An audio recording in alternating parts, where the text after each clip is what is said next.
쉽게 불교를 가르쳐준 원효 대사. 통일신라 7세기.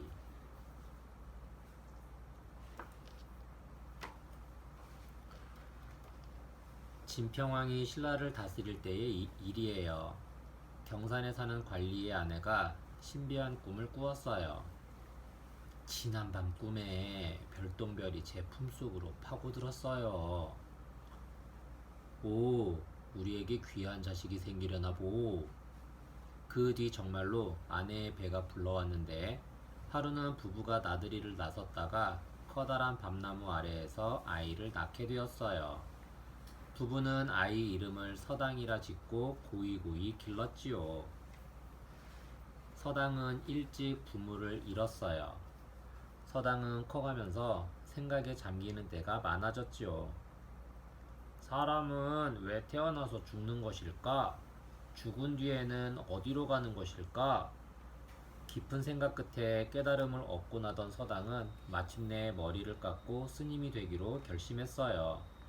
그리고 새벽이란 뜻인 원효라고 이름을 지었어요. 원효는 이절저절 찾아다니며 이름 높은 스님들에게 두루 가르침을 받았어요. 어느 날 함께 공부하던 의상이 원효에게 물었어요. 스님, 저는 당나라에 가서 불법을 공부하려 합니다. 함께 가시지 않겠습니까? 그래요? 물론 가고 말고요. 원효도 당나라 유학을 꿈꾸고 있었거든요. 뜻이 통한 두 사람은 짐을 꾸려 길을 나섰어요. 원효와 의상은 신라 국경을 넘었어요. 이웃한 고구려를 거쳐 당나라에 갈 참이었지요. 멈추시오! 스님들은 어딜 가시오? 고구려 병사들이 창칼로 가로막았어요. 불법을 공부하러 당나라로 가는 길입니다.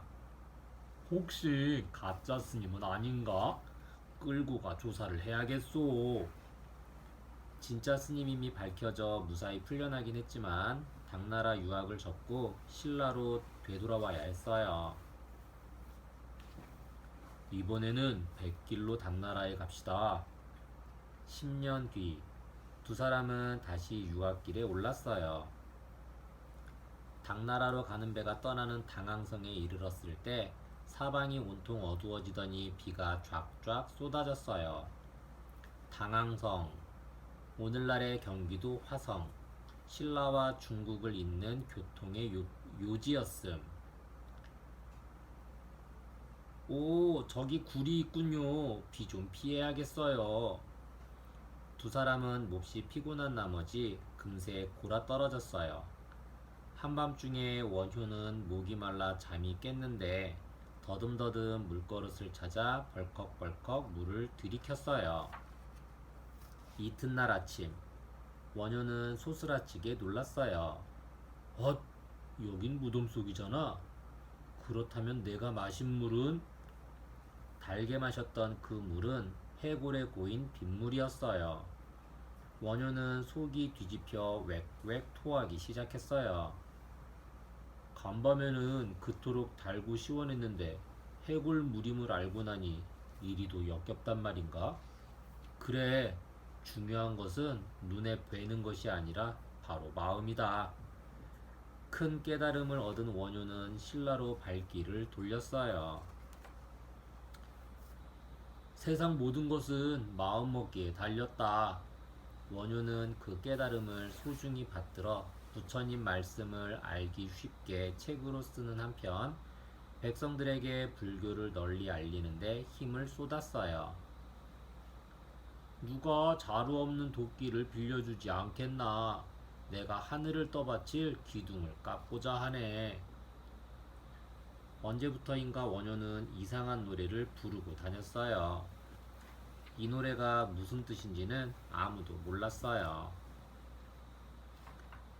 원효의 노래가 궁궐에 흘러들었어요. 태종 무열왕은 노랫말의 뜻을 단박에 알아챘어요. 호호호. 원효가 귀한 집 여인을 만나 훌륭한 아들을 얻고 싶은 모양이로군. 왕은 남편을 잃고 혼자 살아가는 요석공주와 원효를 짝지어 줘야겠다고 생각했어요. 당장 원효를 찾아 궁궐로 데려오너라.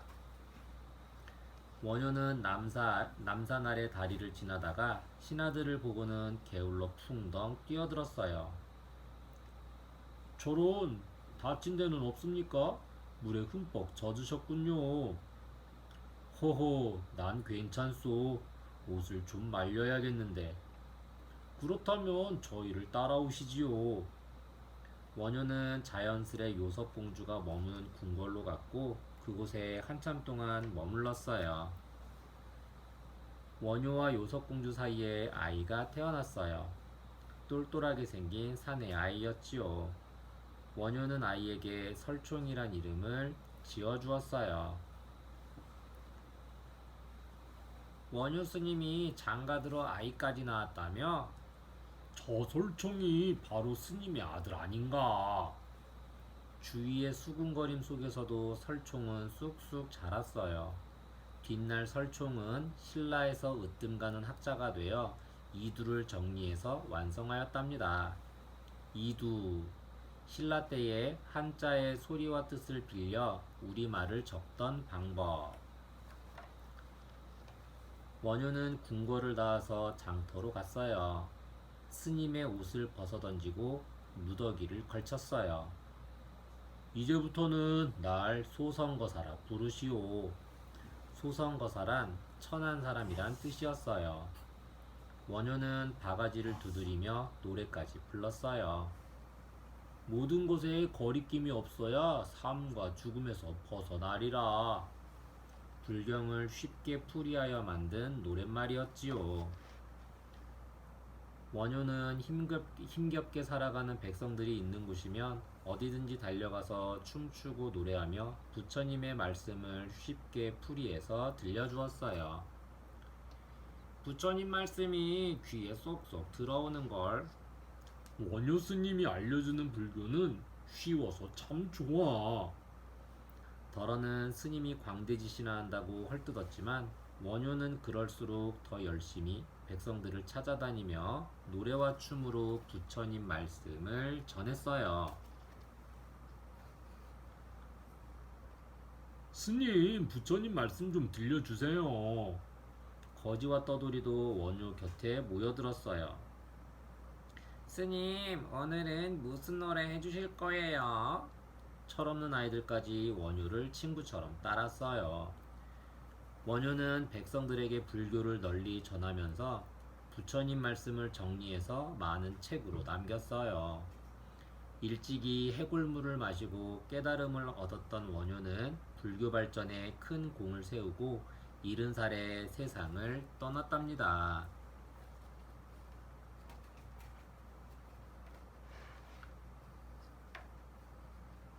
쉽게 불교를 가르쳐준 원효대사. 원효대사. 삼국유사에 따르면 원효는 네말이란 벼슬을 지낸 설담날의 아들로 태어났어요. 원효는 본디 영특했는데 부모님을 일찍 여인 탓에 생사에 대해 깊이 고민하다가 스님이 되기로 결심했어요. 여러 고승을 찾아다니며 불교를 공부하던 원효는 의상과 함께 당나라 유학길에 나섰어요. 첫 번째는 고구려 군사에게 붙잡혀 되돌아오고 두 번째는 바닷길로 가려다가 당항성의 굴에서 해골물을 마시게 되었어요. 그 일로 모든 것은 오로지 마음에 달렸다는 깨달음을 얻은 원효는 당나라에 있는 진리라면 신라에도 있을 것이라며 발길을 돌렸지요. 불교를 널리 알리는 일에 힘쓰던 원효는 이상한 노래를 부르고 다녔어요. 노랫말 중에 자루 없는 도끼란 남편 없는 여인을 말하고 하늘을 떠받칠 기둥이란 나라를 이끌 훌륭한 인재를 말해요. 태종 무열왕이 노랫말의 뜻을 알아채고 원효와 요석공주를 짝지어 주었어요. 두 사람 사이에서 태어난 설총은 뒷날 신라에서도 손꼽히는 큰 학자가 되었지요. 그 뒤에 원효는 궁궐을 나와 백성들 속으로 들어갔어요. 스스로 소선거사라 칭하며 노래와 춤으로 불경을 쉽고 재미있게 전해주었어요. 힘겹게 살던 백성들은 원효를 따르게 되었고 불교는 사람들 마음에 깊이 자리잡게 되었답니다. 화쟁사상이란 무엇인가요? 원효 사상의 근본을 이루는 것이 바로 화쟁사상이에요. 화쟁이란 서로 어긋나는 주장이나 풀이를 조화롭게 하는 것으로 모든 경전의 내용은 결국 진리의 바다로 통하므로 차별이 없고 평등해야 한다는 뜻이기도 해요. 한마디로 화해를 강조한 것이지요. 원효는 화엄경소, 대승기 신로소, 금강산매경론 등 많은 책을 남겼는데 그 책들의 바탕에 화쟁사상이 깔려 있어요. 왜 스스로 소성거사라고 했나요? 원효는 해골물을 마시고 깨달음을 얻어 신라로 돌아온 뒤 불교를 쉽게 풀어 전하는데 힘썼어요. 당시 신라 불교는 귀족 중심으로 일반 백성들은 어려워서 선뜻 불교에 다가가지 못했어요. 원효는 설총을 낳은 뒤에는 승복을 벗고 천한 사람이란 뜻의 소성거사라 칭했어요. 백성들 속으로 들어가 화엄경을 노래로 만들어 바가지를 두드리며 널리 퍼뜨렸어요. 그 노래를 무예가라고 하는데 현재 노랫말은 전해지지 않아요.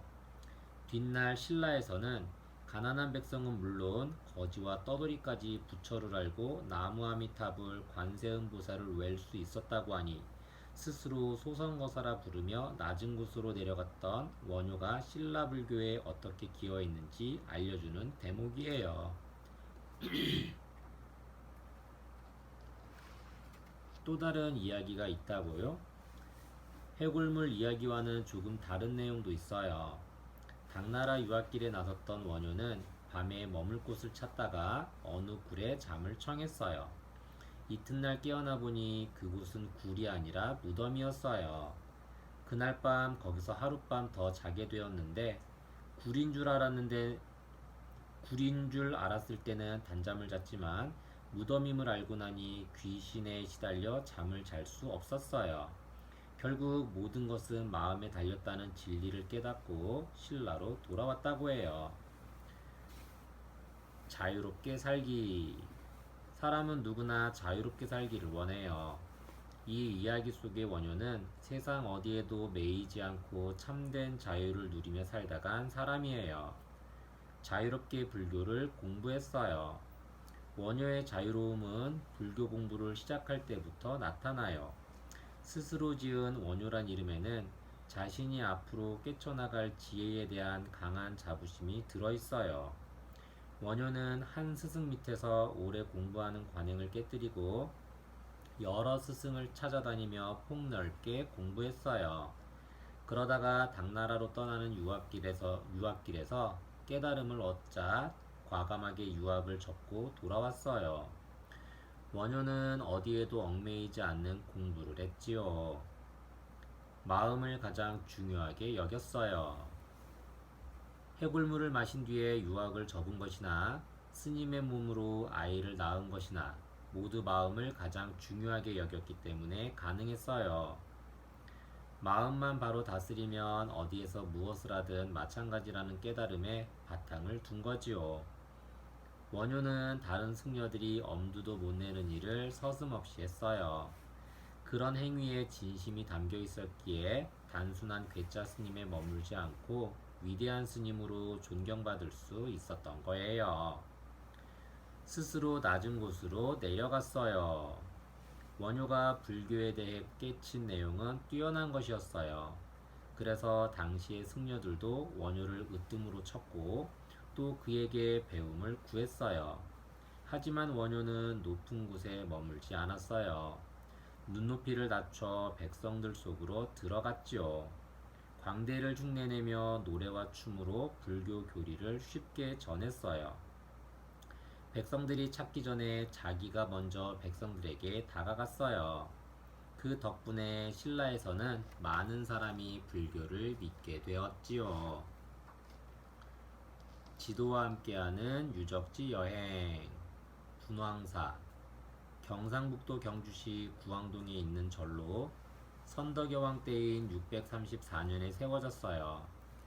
원효가 분황사에 머물며 화엄경소를 지었고 원효가 죽자 설총이 아버지의 유해를 이 절에 모셨다고 해요. 한때 솔거가 그린 관음 보살도 등이 있었다고 하는데 지금은 다 사라지고 돌탑인 분황사 석탑만 남아있어요. 분황사 석탑은 본디 9층으로 추정되지만 현재 3층만 남아있어요. 분황사 석정. 분황사 안에 있는 돌 우물로 신라시대의 유물이에요. 이 유물은 세마리용이 물고기로 변했다는 뜻으로 삼용 변어정이라고도 불리는데 그 사연이 삼국유사에 실려 있어요. 원성왕 때 당나라 사신이 와서 한 달 정도 머물다 갔는데 그때 이 우물에 살던 호국룡과 다른 두 우물의 호국룡을 물고기로 변하게 하여 잡아갔어요. 원성왕이 이 사실을 알고 당나라 사신을 쫓아가 물고기를 되찾아서 각각의 우물에 놓아주었어요. 그러자 물고기가 용으로 변했다고 해요. 654년 신라 제29대 태종무열왕 왕위 오름. 660년 백제 멸망. 661년 의상대사 당나라 유하.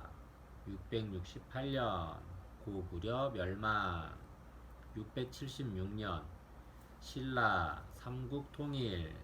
685년 구주오소경 설치.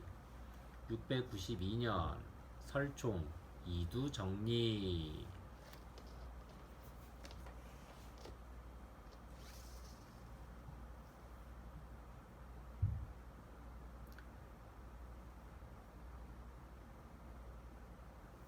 불교를 발전시킨 의상대사 통일신라 7세기.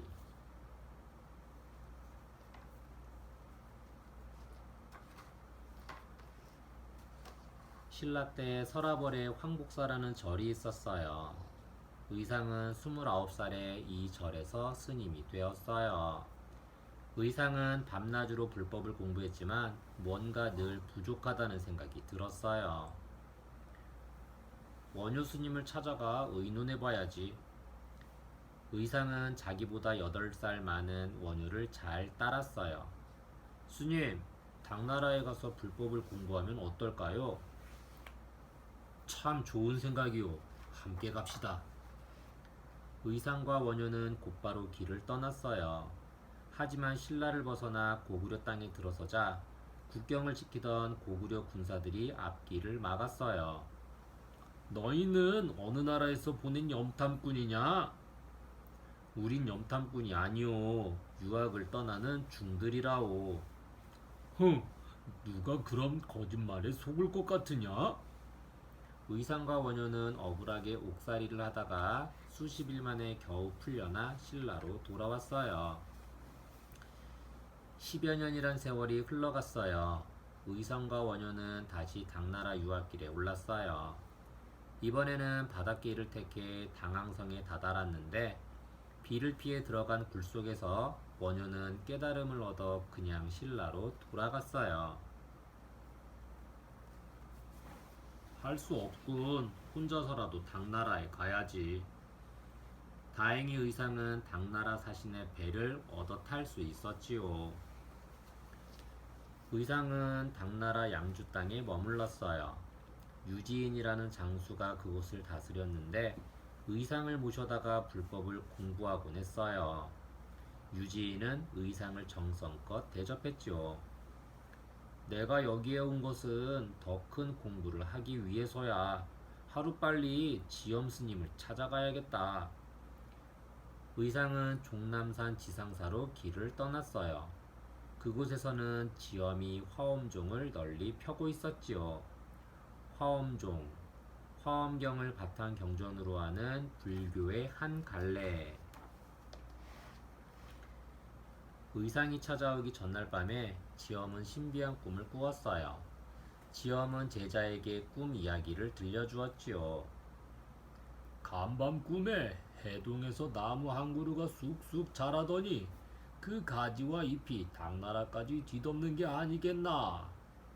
해동, 예전에 중국에서 우리나라를 이르던 말. 나무 위에 올라가 보니 봉황의 둥지가 있고 둥지 안에는 여의주가 밝게 빛나고 있었지.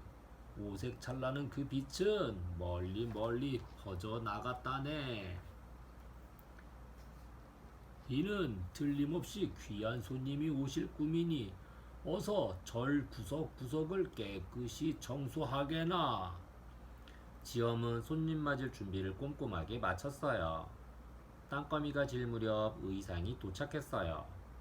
신라에서 온 의상이라 하옵니다. 높으신 스님께 가르침을 받고자 왔나이다. 어서 오시오. 내내 기다리고 있었소이다. 그때부터 의상은 지엄의 제자가 되었어요. 의상은 잠시도 공부를 게을리하지 않았어요. 그래서 다른 제자보다 깨달음이 훨씬 빨랐어요. 지엄은 이따금 의상을 따로 불러 그동안 깨친 바에 대해 이야기를 주고받았어요. 허허, 이젠 그대가 제자들을 가르쳐도 충분하겠소. 아닙니다. 아직 부족한 게 많습니다. 얼마 뒤에 지엄은 세상을 떠났어요. 의상은 한동안 스승 대신 화엄경을 가르쳤지요. 하루는 웬 노인이 의상을 찾아왔어요. 스님, 도와주십시오. 신라가 위태롭습니다. 난데없이 무슨 말이오? 자세히 이야기해 보시오. 지금 김흠순 어른이 옥에 갇혀 있습니다. 당나라가 신라 땅을 차지하려고 전쟁을 준비하는데 신라 조정에서 눈치챌까봐 사신으로 온 김흠순 어른을 잡아 가둔 것입니다. 김흠순, 김유신의 동생으로 신라의 장군이었음. 김흠춘이라고도 함. 노인은 의상에게 김흠순의 부탁을 전했어요. 신라 조정에 이 위태로운 처지를 알려야 하는데 스님 말고는 마땅한 사람이 없다고 했소이다. 알겠소. 당연히 내가 가야지요. 스님으로서 깨달음을 얻는 것도 중요하지만 조국 신라의 위기를 나몰라라 할 수는 없었어요. 의상은 아쉬워하는 제자들을 다독인 뒤에 신라를 향해 먼 길을 나섰지요. 의상은 신라에 도착하자마자 문무왕을 찾아갔어요. 당나라가 신라를 치려고 하옵니다. 문무왕은 느닷없는 말에 크게 놀랐어요. 사신으로 간 김흠순 공은 지금 옥에 갇혀 있습니다. 당나라군의 움직임이 신라에 알려질까봐 염려해서지요. 아, 이 일을 어찌하면 좋단 말인가? 대비를 서두르십시오. 시간이 많지 않사옵니다. 문무왕은 서둘러 범랑법사를 불렀어요. 당나라 군대가 신라로 오고 있다 하오. 스님의 신통력으로 나라를 위험에서 구해 주시오. 명랑법사는 임시로 절을 꾸며 스님들을 불러 모았어요. 그러고는 온 마음을 다해 기도를 올렸지요. 바로 그 무렵 당나라군을 실은 배가 서해에 닿았는데 갑자기 먹구름이 몰려오고 비바람이 몰아쳐 수백 척의 배가 모조리 물속에 가라앉고 말았어요. 의상은 당나라에서 공부한 화엄경을 신라 이곳저곳에 전하느라 바삐 지냈어요. 그러던 어느 날 문무왕이 의상을 불러 말했어요. 서라벌 가까운 곳에 큰 절을 하나 세워주시오. 의상은 절이 들어설 만한 곳을 두루 알아보다가 영주 봉황산에 부석사란 절을 지었어요. 부석사는 스님들로 늘 북적북적했어요. 바로 의상에게 불법을 배우려고 모여든 스님들이었지요. 의상은 부석사 말고도 여러 곳에 큰 절을 지었어요. 또 신라 구석구석 절을 찾아다니며 화엄경을 가르치는 데도 힘을 쏟았어요. 의상은 무려 3,000명이 넘는 제자를 길러냈는데 그 중에서도 오진, 지통, 표운 등 10분 스님이 특히 뛰어난 업적을 남겼어요. 의상은 화엄종을 들여와 널리 전함으로써 신라 불교가 발전하는데 크게 이바지하였답니다. 불교를 발전시킨 의상대사. 의상대사. 29살의 스님이 된 의상은 큰 뜻을 품고 원효와 함께 당나라 유학길에 올랐어요. 하지만 국경에서 고구려군에게 붙잡혀 옥살이를 했어요. 천신만고 끝에 풀려나 그냥 신라로 돌아와야 했지요. 10여 년 뒤, 이번에는 당나라 사신의 배를 얻어 타고 혼자 유학을 갔어요. 목적지는 지엄 화상이 머무는 종남산 지상사였어요. 지엄은 의상이 찾아오기 전날 밤 신라에서 귀한 손님이 올 것을 암시하는 꿈을 꾸었어요.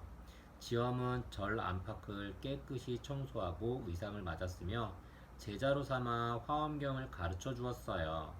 뒷날 지엄은 의상과 더불어 불법을 논하면서 의상이 자기보다 훨씬 뛰어나다고 칭찬했지요. 지엄이 죽은 뒤 계속 종남산에 머물 때 한 노인이 찾아와 당나라에 온 신라 사신들이 옥에 갇혔으며 당나라가 신라를 정벌하려 한다고 알려주었어요. 의상은 위기에 빠진 조국을 위해 670년 신라로 급히 돌아와 이 사실을 알렸고 문무왕은 범랑법사의 신통력을 빌려 당나라 군대를 물리쳤어요.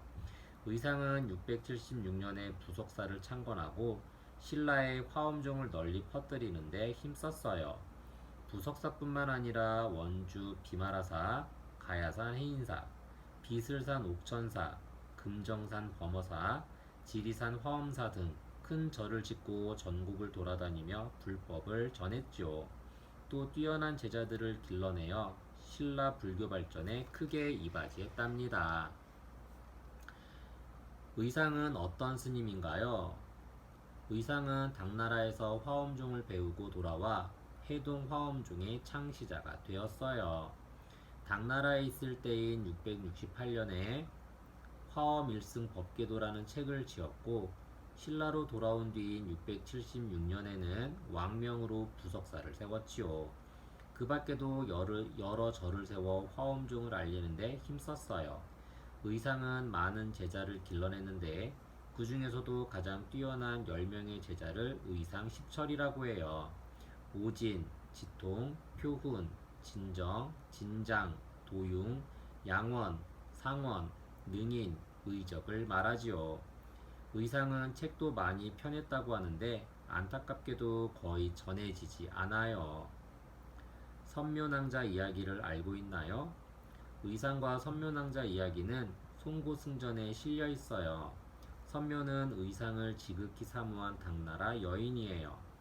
의상이 신라로 돌아간다는 소식을 듣자 큰 용이 되어 배가 무사히 신라에 닿도록 보살피겠다며 바다에 뛰어들었어요. 용이 된 선묘는 신라까지 의상을 따라왔어요.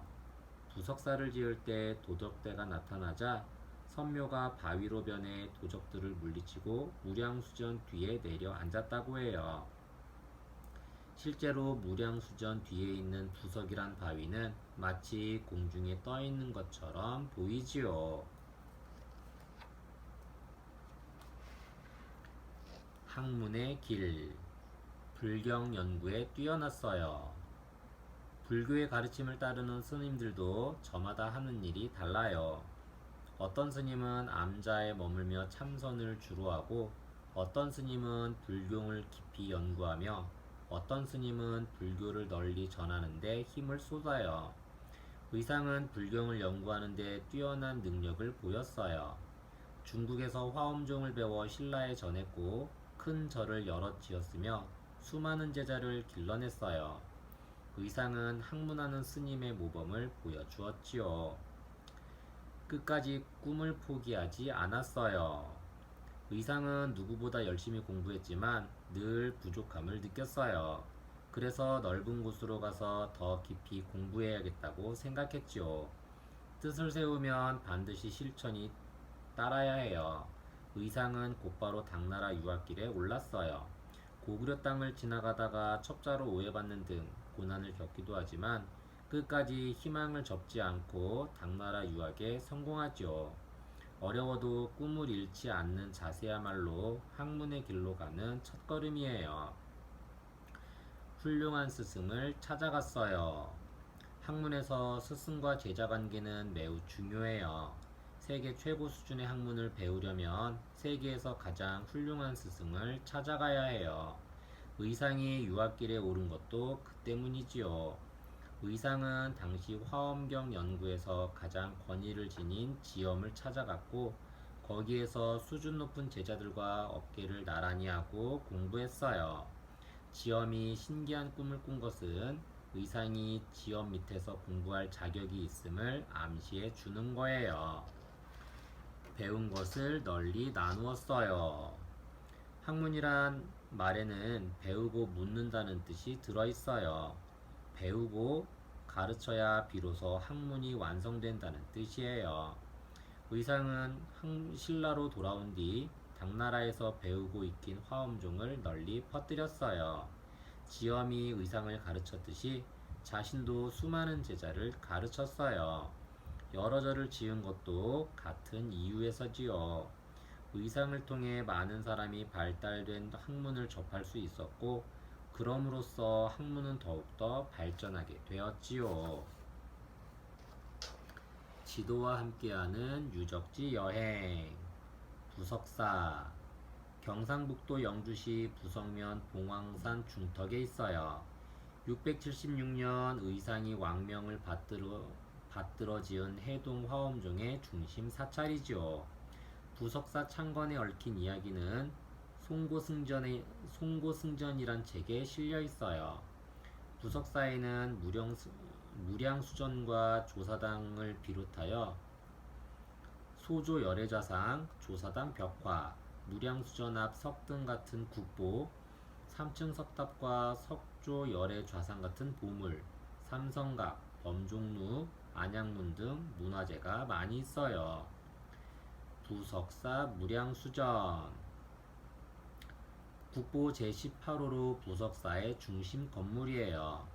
신라 때의 건물은 불에 타 사라지고 지금 있는 건물은 고려 중기에 다시 지은 거예요.